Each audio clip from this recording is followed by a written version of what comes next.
안녕하세요. 말씀 묵상의 이광재 목사입니다. 사도 바울은 14장에서부터 계속 성도들이 어떻게 서로를 세워가야 되는지에 대해서 말씀하고 있습니다.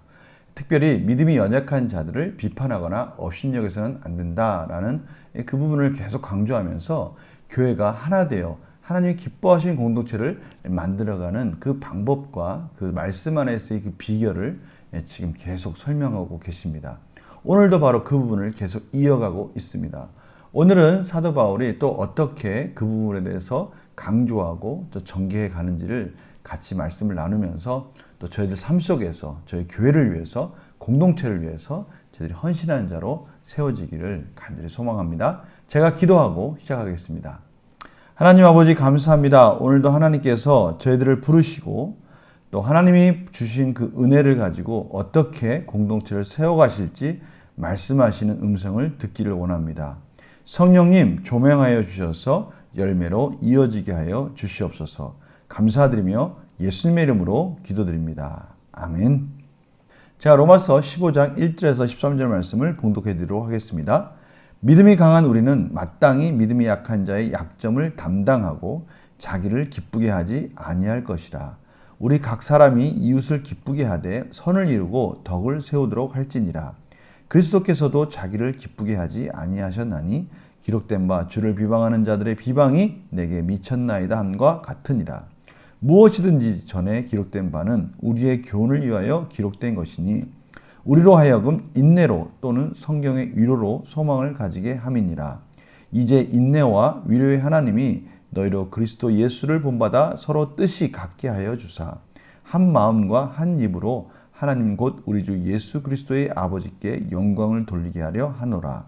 그러므로 그리스도께서 우리를 받아 하나님께 영광을 돌리신 것 같이 너희도 서로 받으라. 내가 말하노니 그리스도께서 하나님의 진실하심을 위하여 할례의 추종자가 되셨으니 이는 조상들에게 주신 약속들을 견고하게 하시고 이방인들도 그 긍휼하심으로 말미암아 하나님께 영광을 돌리게 하려 하심이라. 기록된 바 그러므로 내가 열방 중에서 주께 감사하고 주의 이름을 찬송하려다 함과 같으니라. 또 이르되 열방들아 주의 백성과 함께 즐거워하라 하였으며 또 모든 열방들아 주를 찬양하며 모든 백성들아 그를 찬송하라 하였으며 또 이사야가 이르되 이새의 뿔이 곧 열방을 다스리기 위하여 일어나시는 이가 있으리니 열방이 그에게 소망을 두리라 하였느니라. 소망의 하나님이 모든 기쁨과 평강을 믿음 안에서 너희에게 충만하게 하사 성령의 능력으로 소망이 넘치게 하시기를 원하노라. 아멘. 오늘은 크게 세 부분으로 나눌 수 있습니다. 1절에서 3절까지는 믿음이 강한 자가 믿음이 연약한 자를 세워줘야 하는데 4절에서 6절까지 바로 이 부분을 하나님께서 이루셨다. 하나님께서 원하시는 뜻이다라는 것을 강조하고 있고요. 그리고 마지막 7절에서 13절까지는 그리스도께서 순종하심으로 그것이 어떻게 온 열방 가운데 그것이 복음이 선포되었고 하나님의 뜻이 완성되었는지를 보여주고 계십니다. 먼저 1절 3절까지는 우리가 앞에서 14장에서 계속 보았듯이 성도가 성도 간에 서로 비판하거나 업신여기지 않고 강한 자가 연약한 자를 세워줌으로 인해서 하나님의 공동체를 완성해야 된다는 것을 다시 한번 강조하고 있습니다. 4절에서 6절까지는 하나님이 그의 뜻을 세우는 과정들을 구체적으로 설명하고 있는데요. 먼저 하나님께 주신 그 말씀의 소중함에 대해서 4절에서 말씀하고 있습니다. 무엇이든지 전에 기록된 바는 우리의 교훈을 위하여 기록된 것이다. 하나님께서 주신 말씀은 옛사람들의 옛 과거의 말씀들이 아니라 시대를 초월해서 지금 저희들에게 어떻게 이 세상을 살아가야 될지에 대한 교훈을 위해서 주셨다는 것입니다. 바로 우리로 하여금 인내로 또는 성경의 위로로 소망을 가지게 함이니라. 너무나 중요한 말씀이죠. 저희들이 말씀 묵상을 하는 이유가 바로 이거 아니겠습니까? 인내로 또 우리가 하나님의 믿음 안에서 소망을 갖기 위해서 늘 말씀을 묵상하는 것이죠. 바로 성경이 시대를 초월한 교훈, 바로 그 이유 때문에 하나님께서 저희들에게 허락하셨다는 것입니다. 또한 이어서 말씀하시기를 하나님께서 한 마음과 한 입으로 예수 그리스도 아버지께 영광을 돌리게 하려 하심이다 라고 말씀하고 있죠. 바로 이것이 14장에서 계속 흘러오는 말씀입니다. 한 마음과 한 입. 믿음이 강한 자가 믿음이 약한 자를 비판하거나 업신여기지 않고 그 연약함을 세워줌으로 인해서 모두가 한 마음이 되도록 한 입이 되도록 그렇게 함으로 인해서 하나님 아버지께 영광을 돌리게 하려 하심이다라고 말씀하시는 것이죠. 바로 이것이 그리스도 예수께서 이 땅에 오셔서 이루신 역사이십니다. 사역이신 것이죠. 바로 이러한 본을 보여주신 분이 예수 그리스도시라는 것이죠. 오늘 말씀 가운데 7절에 보니까요. 그리스도께서 우리를 받으셨다라고 말씀하셨어요. 우리를 받으셨다는 말은 무슨 뜻입니까? 우리의 모든 죄, 우리의 모든 연약함들을 용납하시고 인정하시고 저희들을 품으셨다라는 것을 말씀하시는 것이죠. 따라서 저희들도 우리 성도들, 연약한 성도들을 용납하고 품고 배려하고 비판하거나 업신여기는 것이 아니라 그들을 세우는 것이 마땅하다는 것입니다. 그리스도께서 어떠한 방법으로 그 역사를 이루셨는지가 계속 이어지고 있습니다. 할례의 추종자가 되셨다. 하나님의 그러한 진실하심을 위하여 하나님의 언약을 이루시기 위해서 할례의 추종자가 되셨다. 추종자란 말은 다른 말로 수종을 드는 자, 종으로 오셨다는 것이죠. 예수께서 바로 그러한 이스라엘의 후손으로 할례의 수종자로서 종으로서 오셔서 육신의 몸으로 오셔서 하나님의 언약을 진실한 언약을 완성하셔서 이제는 그 복음이 열방 가운데로 흘러가는 것까지 이루셨다라고 말씀하고 계십니다. 오늘 보니까요. 그 열방 가운데 흘러가는 것들이 어떻게 예언되어져 있는지, 어떻게 구약에서 예언되어져 있는지를 4단계로 설명하고 있습니다. 9절은요. 다윗이 고백한 고백을 옮긴 겁니다. 시편 18편 49절이죠.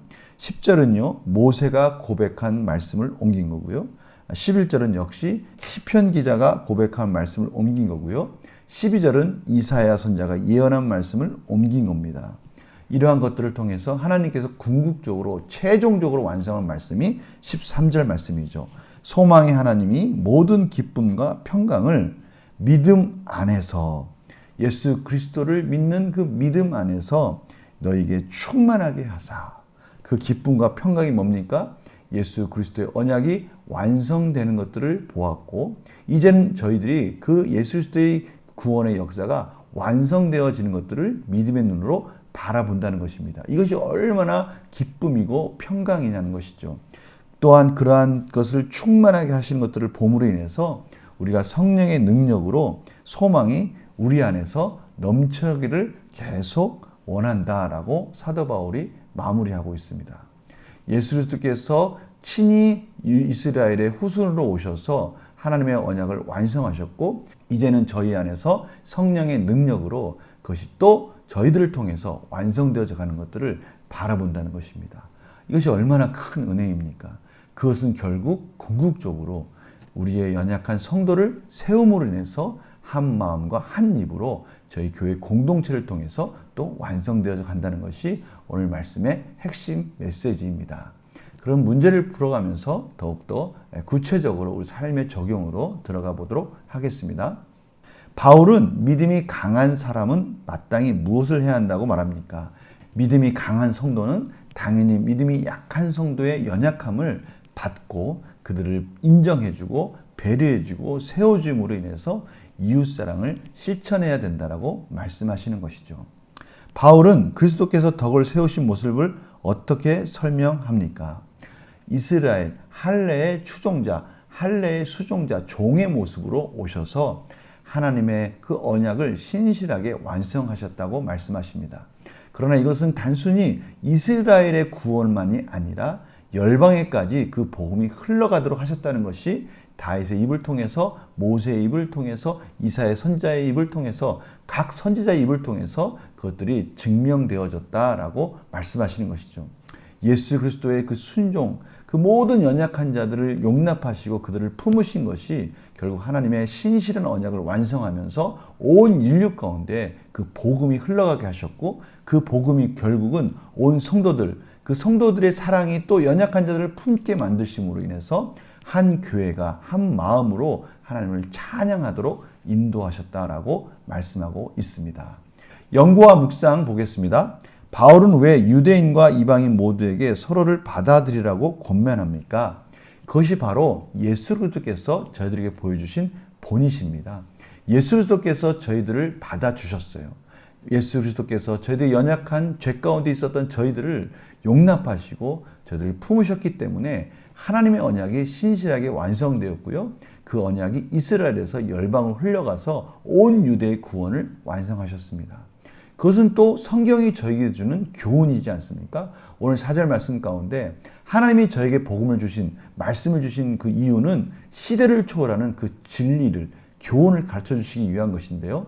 그것이 바로 예수님께서 사랑으로 저희들 품으로 놀라우신 그 은혜를 완성하셨듯이 저희들도 이제는 예수님의 본을 따라가야 된다고 말씀하시는 것이죠.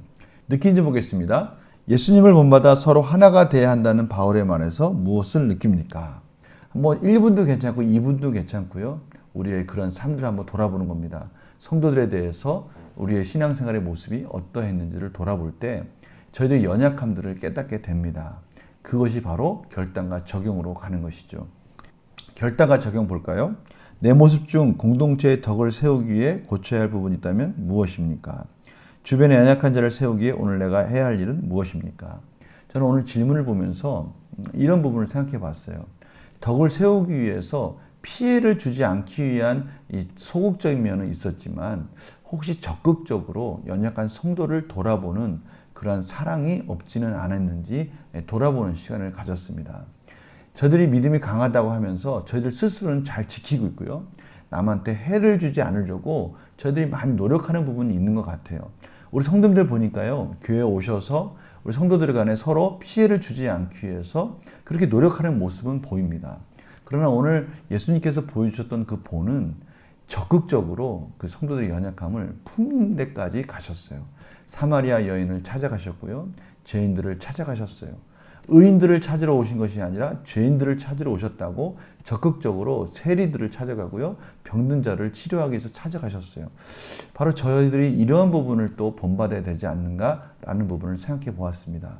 저희들이 다른 사람들에게 피해를 주지 않는 선이 아니라 연약한 자를 한번 찾아보고 또 그러한 성도들이 있다면 도움이 필요한 것들이 어느 부분인지를 찾아서 도와주는 데까지 적극적인 부분까지 찾아가는 것입니다. 오늘 말씀을 듣고요. 전화 한 통화도 괜찮습니다. 또 위로의 메시지를 또 문자로 보내는 것도 괜찮습니다. 카톡도 괜찮습니다. 또 메일도 괜찮고요. 여러 가지 방법이 있지 않습니까? 이 시대에는 그런 여러 가지 방법을 통해서 우리가 연약한 성도가 생각나는 부분이 있다면 그분들에게 사랑의 마음을 표현하고 그분들의 연약한 부분에서 기도하는 우리의 삶으로 나아갔으면 합니다. 제가 기도하고 마치겠습니다. 하나님, 오늘도 성경의 교훈을 통해서 하나님의 말씀의 교훈을 통해서 예수 그리스도의 본을 쫓아가라고 말씀하셨습니다. 저희들이 이제는 그 본을 쫓아가며 적극적인 사랑을 실천할 수 있도록 인도하여 주시옵소서. 저희들이 순종하려 할 때마다 지혜와 능력으로 공급해 주신 하나님, 오늘도 성령의 능력을 가지고 소망의 메시지를 품으며 그 소망이 저희들을 통해서 이루어가는 것을 확인하게 하여 주시옵소서. 감사드리며 예수님의 이름으로 기도드립니다. 아멘. 오늘 또 연휴 마지막 날입니다. 오늘 즐거운 날 또 마무리하시면서 오늘 말씀을 또 실천하시면서 또 성도들을 돌아보는 그런 귀한 시간이 되기를 간절히 축원합니다. 내일 또 뵙겠습니다. 안녕히 계세요.